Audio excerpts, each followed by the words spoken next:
we discuss the legal or political dimension of the civil rights movement that led to the overturning of Plessy versus Ferguson, with the court case of Brown versus the Board of Education in 1954. And then we also discuss the religious and even the moral dimension, which again was led by the Black Church and the SCLC. So now we move to the social dimension. And if anything, what embodied the social dimension was student activism. Okay, many young people, college age, many Northerners, in fact, many white Northerners coming down to the South and being actively involved in activism, engaged in protest through various strategies, which we'll discuss here. Okay, so probably the two main components of student activism was the SNCC, often called just SNCC for shorthand pronunciation, and also CORE, which is Congress for Racial Equality. And as you can see, it's involved in nonviolence.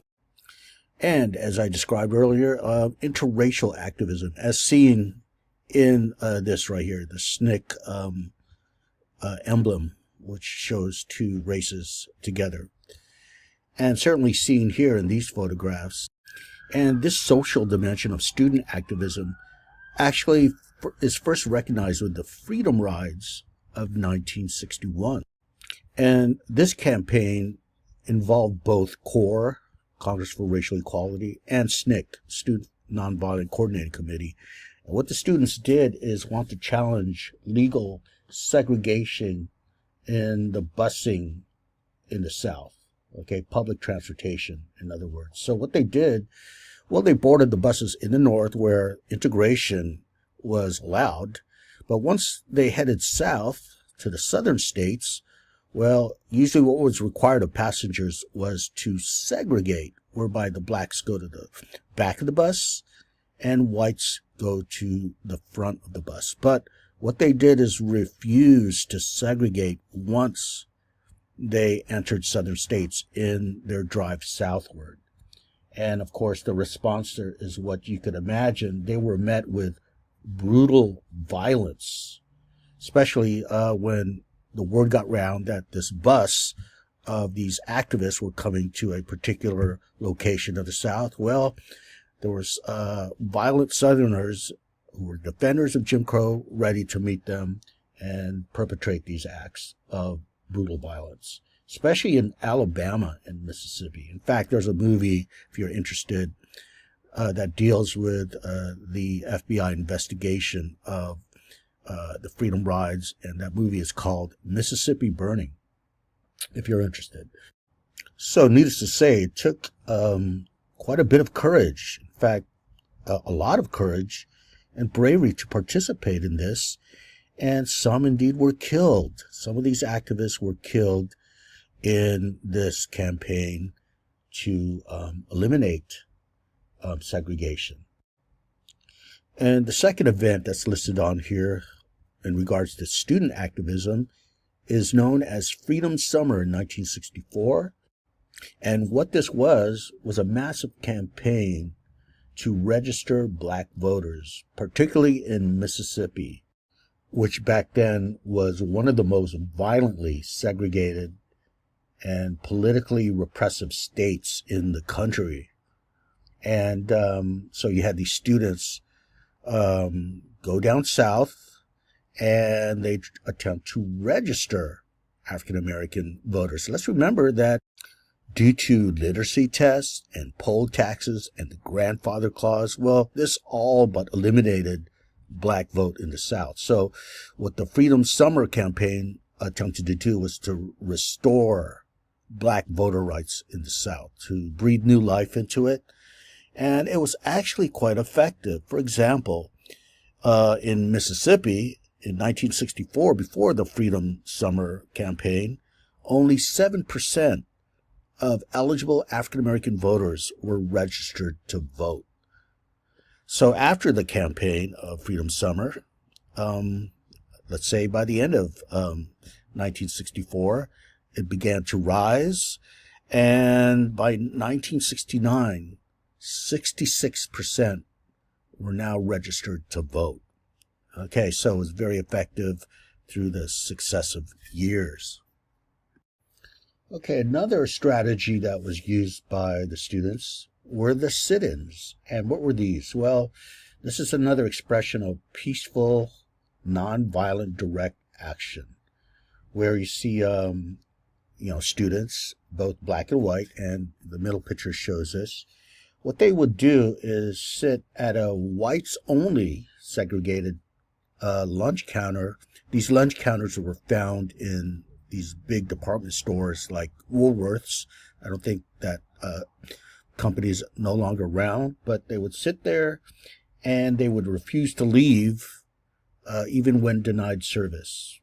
And what would happen typically is crowds of rowdy Southerners would gather around and they would pour food on them and spit on them and commit all kinds of indignities, while the protesters just basically had to bear it. And oftentimes they would be dragged out, arrested, of course, and even beaten up. Right? So it took, again, tremendous courage to participate in sit-ins, knowing what was going to happen to you by the end of that protest. But it was actually effective because it spread throughout the South, the strategy of sit-ins. And it first started in the early 60s, in 1960 actually. And even by the end of 1960, more than 70,000 people, and that's amazing when you think about the scope of it in the South, the Jim Crow South, which was a very rigid society. 70,000 people participated in sit-ins or similar kinds of protests, and thousands had been arrested. So again, the goal here, let me remind you, is to have the cameras rolling, so to speak, to have the news broadcast this and through television, and to demonstrate the brutality of the Jim Crow system and the extent to which the defenders of this Jim Crow structures in the South were willing to go, even to the point of killing activists. So the culmination of all this activism is probably reflected in the various national civil rights acts, federal civil rights acts that were passed during the height of the civil rights movement, which you could probably pinpoint to 1963 with the famous speech given by Martin Luther King, I Have a Dream speech in Washington, D.C. And then that's followed by 3 monumental laws here. And that's the Civil Rights Act of 1964, which basically led to the dismantling of legal de jure segregation, which we discussed, right? In public areas like, of course, employment, in school, restaurants, theaters, hotels, and what have you. And the attempt there was to revive the Equal Protection Law, which, let's remember, was enacted with the 14th Amendment. Now, the Voting Rights Act is, of course, there to restore the voting power of Southern African Americans. So it prohibited discrimination in voting and banned those literacy tests that were successful in excluding the black vote. And then you have, in 1968, the Civil Rights Act, which prohibited discrimination in the sale, rental, and financing of housing based on race, color, religion. So, again, this is perhaps the culmination of the civil rights movement. Now, here I want to emphasize something important. It's important to note this, that the civil rights movement was a bottom-up social movement. What does that mean? It means that the highest levels of government, the top, so to speak, were forced to react to ordinary people, so-called bottom, okay? We tend to think of the great acts in history as top down. That is to say, great political figures or business leaders like Henry Ford or Rockefeller as doing this great deeds, and we are the lucky recipients of those great deeds, right? And therefore that's a top down history, right? But here's a case of bottom up history whereby those at the bottom engage in protest and force the top, so to speak, to react, leading to things like the Civil Rights Act of 64, Voting Rights Act of 65, and Civil Rights Act of 68.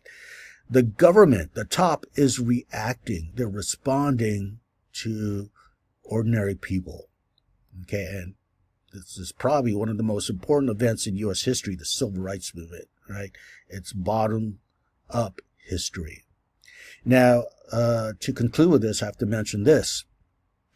By the time the baby boomers, who were the young people back then, born with the end of World War II, they're known as boomers today, by the time they become young adults, that is, well, they began to have a more radical view on civil rights, okay? Meaning that not all of them, but many of them began to reject this idea of nonviolent direct action.